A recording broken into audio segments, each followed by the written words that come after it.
Hey, my lovelies. Thank you for tuning in. I appreciate you for supporting my channel. I know it's not a bunch of content creating, but I'm going to do a podcast one of these days. I'll get me a microphone and get my place set up and camera and shit like that.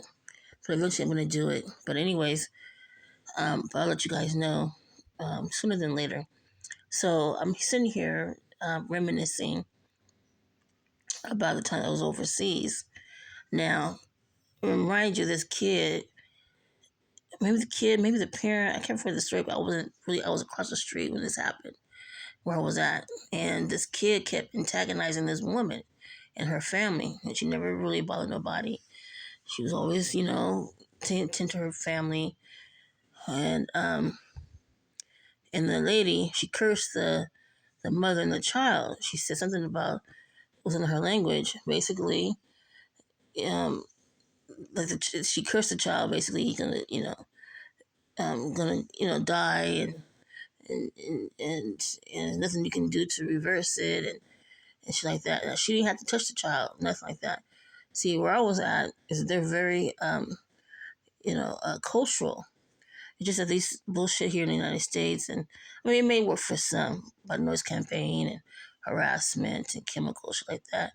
But this is about energy, and if you believe in it, like my dad used to tell me, in this part of the world, it's not like America, where people live differently. So he gave me some examples, but I'm not gonna say. So, anyways, um, especially if you're commercialized, it doesn't really work. So, about a few days later, if not, the lady came. Well, the boy had a fever all of a sudden. Started vomiting, diarrhea, whatever. He couldn't get up. He was going mad like crazy.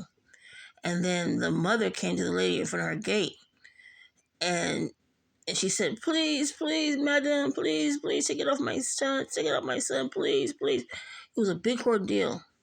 The whole entire community was like just looking in awe. And the lady didn't say nothing. She said, "I told you."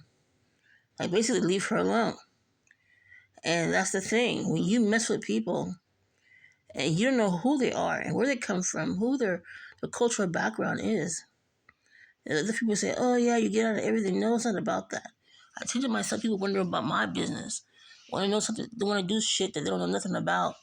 Getting my documents and contacting agencies and shit like that. You know nothing about. No research, nothing. That's why you're gonna reap what you sow.